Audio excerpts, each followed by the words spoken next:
Eh bien, Stéphane Mallarmé, c'est un grand nom dans la poésie française, pas seulement dans la poésie française, dans la poésie du monde entier. Dans la première partie de sa vie, il était un disciple dévoué, absolument consacré, absolument fidèle de Baudelaire. Et donc, vous savez, Baudelaire avait initié une nouvelle école de poésie qui s'appelle les symbolistes. Et je vous expliquais au moment où j'ai abordé Baudelaire ici, symboliste, ça ne veut pas dire toutes les choses par des symboles. Alors, ça devient enfantin, childish, allégorie. Ce n'est pas ça. Symboliste, le symbolisme, ce n'est pas dire des choses par des symboles. Alors, ça devient absolument allégorique, sans aucun intérêt. Comme nous disions dans notre enfance du film Gupi Gain Bagabain, vous vous souvenez de la scène de l'eau qui tombe sur le tambour, et nous disions, tu sais, c'est la tristesse qui se reflète, etc. Mais ça, non, ce n'est pas ça. C'est quoi le symbolisme? En très bref, Baudelaire et ses disciples ont essayé de dire aux lecteurs, aux autres, que il y a un autre monde. Attention, un autre monde, ça ne veut pas dire selon la religion hindoue, la réincarnation, ce n'est pas ça, mais il y a un autre monde. Parallel universe, like, excusez-moi, parallel in a parallel universe, more beautiful parallel universe. Oui, c'est ça, exactement. Et tout ce que nous voyons autour de nous, par exemple les arbres, le ciel, les champs verts à l'infini, etc., sont des symboles de ce monde-là. Et donc, le travail du poète est d'atteindre ce monde-là à travers les symboles. Par exemple, dans un après-midi de l'automne, un vaste champ vert est étendu jusqu'à l'infini. Il n'y a personne. Maintenant, Baudelaire pose la question aux autres, est-ce que c'est absolument sans sens? Ce vaste champ étendu devant nous jusqu'à l'infini, dans un après-midi de l'automne, solitaire, personne dans la rue, est-ce que c'est absolument insensé, sans aucun sens? Et Baudelaire nous fournit également la réponse, non. Ce vaste champ solitaire dans un après-midi de l'automne reflète un autre monde. C'est le symbole d'un autre monde. À travers ce vaste champ vert, dans un après-midi solitaire de l'automne, nous essayons d'arriver à ce monde-là, beaucoup plus beau, beaucoup plus parfait, etc. Et donc, tous les éléments de ce monde-ci sont en quelque sorte des symboles d'un autre univers, plus parfait, plus beau, plus joyeux, et notre objectif est d'y arriver. Ça, c'est l'école symboliste. Et Mallarmé, dans la première partie de sa vie, il était très, très symboliste, un disciple fidèle de Baudelaire. Mallarmé connaissait très bien l'anglais. À l'âge de 23 ans, il a commencé sa carrière comme professeur d'anglais et également, il a commencé sa carrière poétique. Le poème « La brise marine » que nous étudions aujourd'hui est écrit à cette époque-là, quand Mallarmé avait 23 ans. Hein? Il était déjà marié, il avait déjà un enfant, et on trouve les références dans le poème. Hein? À sa femme, à son enfant, etc. Mais Mallarmé, bien qu'un disciple dévoué de Baudelaire, n'était pas absolument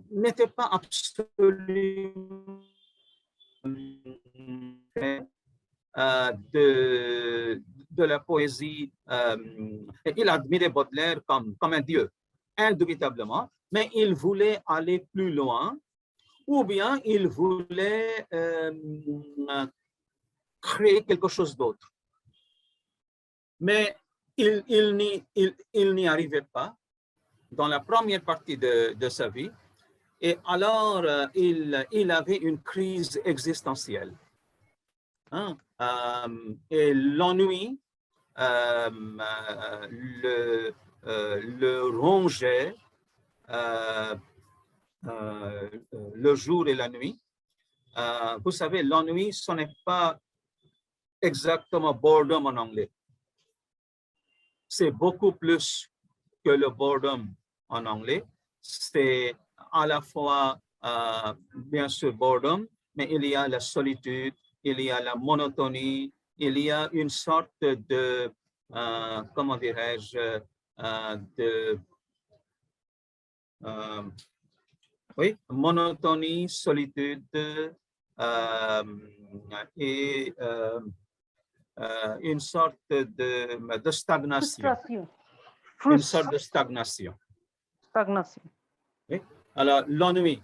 Et vous savez, quand Buddhadeb Boshu, mon écrivain favori, a essayé de traduire Baudelaire en bengali dans les années, en fait, fin 50, début 60, le plus grand problème, c'était trouver un équivalent bengali ennui. En anglais, ça n'existe pas. Buddhadeb était un grand maître de la langue anglaise. Je vous ai déjà dit. Hein? Il est devenu le premier. Il a réussi comme premier à la maîtrise avec les deux Bengales unis. Parce qu'à ce moment-là, donc, je pense en 1923, 24, 25, c'était avant l'indépendance et il n'y avait pas deux Bengales, le Bangladesh et le Bengale occidental. Non, et non seulement il a réussi comme premier, mais il a obtenu un score record. Et Shiv Narayan Rai, un grand intellectuel bengali, qui lui-même professeur d'anglais, et il a travaillé comme professeur d'anglais aussi en Australie, et il a écrit dans ma vie, Shiv Narayan Rai écrivait, j'ai trouvé seulement 2 personnes étrangères qui avaient une excellente maîtrise en anglais. La première, c'est Niroshi Chaudhuri, et deuxième, Buddhadeb Boshu. Donc, après, il a critiqué Niroshi Chaudhuri pour ses pensées personnelles, ou bien Buddhadeb Boshu parce que Buddhadeb Boshu, moi j'aime bien, mais il avait des limites quand même. Quoi qu'il en soit, le problème pour Buddhadeb, c'était de trouver le mot bengali pour l'ennui, parce que chez Baudelaire, l'ennui est un élément primordial. Ça arrive presque dans tous ses poèmes. Et c'est encore Sudhindranatha Dutta, un autre poète que j'aime bien, qui a traduit Brise marine. Mais Shomodip et moi, nous avons beaucoup ri en liant la traduction bengali. Et après, nous avons décidé de ne pas passer aux étudiants parce que, vous savez, Sudhindranatha Dutta, poète des années 30, 40, 50, était quelqu'un d'une famille très riche, aristocratique. C'était le fils de Hirendranath Dutta.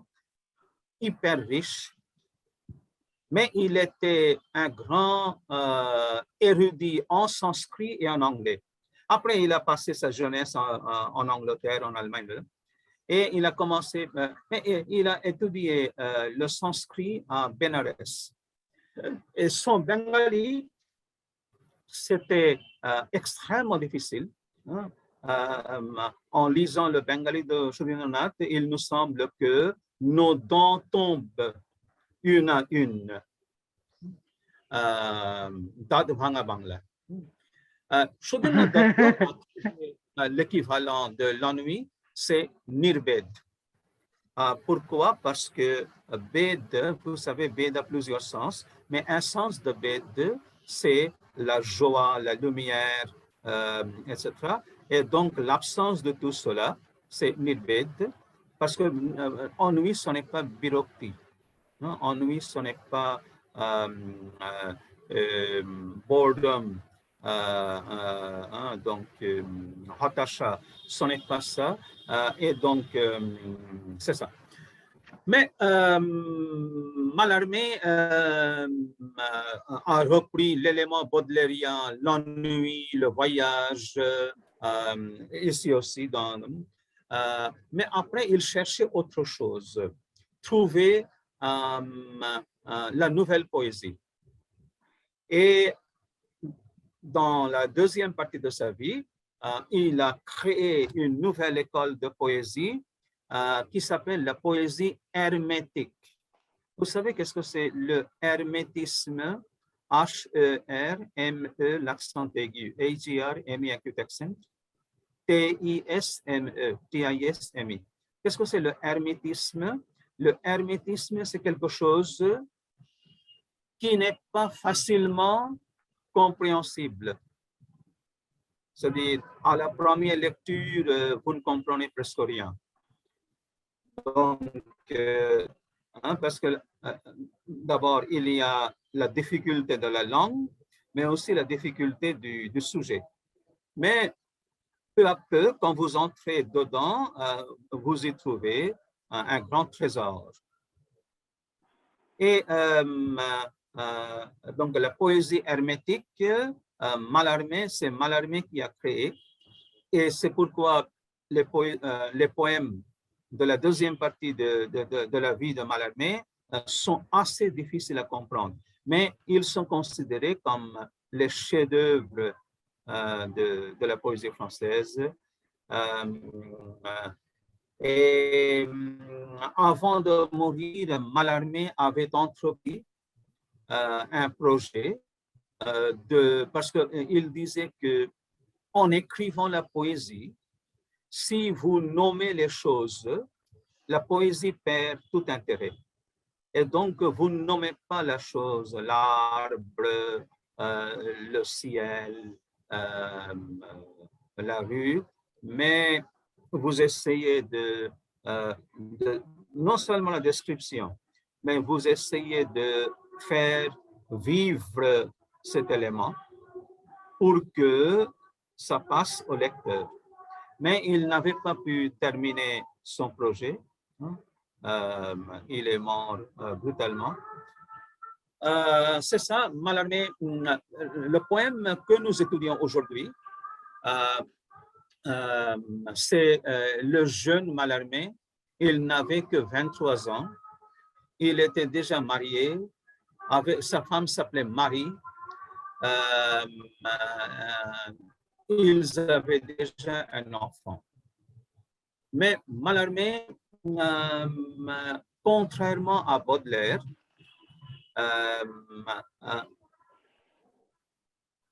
trouvait un grand mal à écrire. C'est-à-dire, il manquait d'inspiration. Et nous trouvons souvent une métaphore chez Mallarmé, c'est-à-dire la page blanche sous la lampe. C'est-à-dire, il essaie d'écrire, mais rien n'arrive. Et pour Mallarmé, un grand poète est celui qui n'a pas d'inspiration, mais qui écrit cérébralement. Mallarmé a même écrit « J'ai peur du poète inspiré comme j'ai peur d'un fou ». Donc, comme j'ai peur d'un fou, si un fou arrive dans la rue, là, j'ai peur. De la même façon, j'ai également peur d'un poète qui est toujours sous l'inspiration. Hein, pour Mallarmé, c'est cérébral, intellectuel. Alors, ça, c'est une philosophie, à mon avis, ça, mais jusqu'à un certain point, ce mouvement devient stérile. Parce que quand ça devient un jeu de langage ou bien un peu trop philosophique, ça ne touche pas l'esprit du lecteur.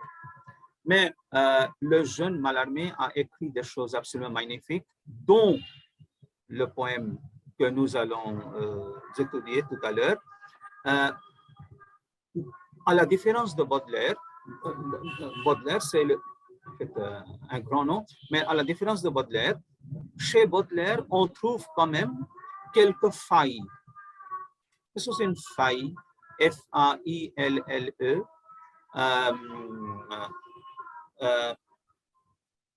Quelques failles, ça veut dire quelques défauts quand même. Alors que dans un poème de Mallarmé, il écrivait très peu, il révisait énormément, il n'avait pas d'inspiration, donc pour écrire un vers, il prenait un mois. Donc, son poème, c'est comme quelque chose de très, très dense, presque sans faille, sans défaut. Mais, nous sommes en face d'un jeune poète qui n'a que 23 ans, marié avec une femme qu'il aimait, un bébé était né, mais ce jeune poète avait une crise existentielle parce que il ne pouvait pas écrire facilement. Encore plus, il ne trouvait pas la poésie dont il rêvait. Et alors, ce poème, il y a d'abord deux lectures parallèles. Une lecture, c'est la lecture concrète, un voyage, mais de l'autre côté, ce n'est pas un simple voyage, c'est aussi un voyage vers une autre forme de poésie, une autre forme de langue, une autre forme de pensée. Le premier vers, the first line, c'est mondialement célèbre. Tous les Français connaissent, tous les Français éduqués. Alors, on va commencer à lire. Si vous n'avez pas de questions, on va commencer à étudier le poème. Si vous avez des questions, je suis là pour vous répondre. Moi aussi, dans ma jeunesse, j'ai traduit ce même poème, mais il a été publié aussi dans un magazine quelque part, mais je l'ai perdu et j'ai même oublié ma traduction. Mais je me souviens de quelques vers, même maintenant. Shodindranath Datta a traduit, mais le bengali de Shodindranath, moi j'adore, mais ça va vous faire rire ou bien ça va vous faire souffrir à tel point qu'il vous semblera que les dents commencent à tomber une à une.